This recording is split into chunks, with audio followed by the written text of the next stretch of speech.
आज होता गुरुवार आणि आज स्कूल सुटल्यानंतर आम्ही आरवसाठी योगा मॅट आणण्यासाठी गेलो होतो. तर तिथे घेतलं मी त्यासाठी. जास्त काही कॉस्टली घेतलं नाही, कारण ते वन डेसाठीच यूज करायचं आहे फक्त आणि जास्त यूज पण नाही होणार. सो ते घेतलं आणि नंतर पाऊस पडतोय असं वाटलं. सो कुठेतरी मध्येच थांबलो. एका ठिकाणी पाणीपुरी आणि शेवपुरी खाल्ली.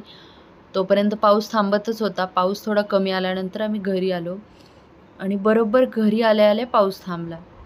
काय विशेष आहे ना, म्हणजे नेहमी असंच होतं ॲक्च्युली.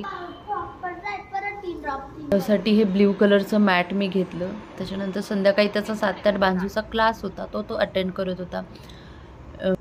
तिकडे त्याचा क्लास चालू होता आणि मी स्वयंपाक करत होते. आज मी साधंच बनवलं होतं. चपाती बनवली होती संध्याकाळच्या जेवणासाठी, मुगाची आमटी होती आणि शेवयाची खीर बनवली होती. सो नंतर सगळं आवरून वगैरे झाल्यानंतर त्याचं थोडं रीडिंग घेतलं. तर तो रीडिंग करत होता.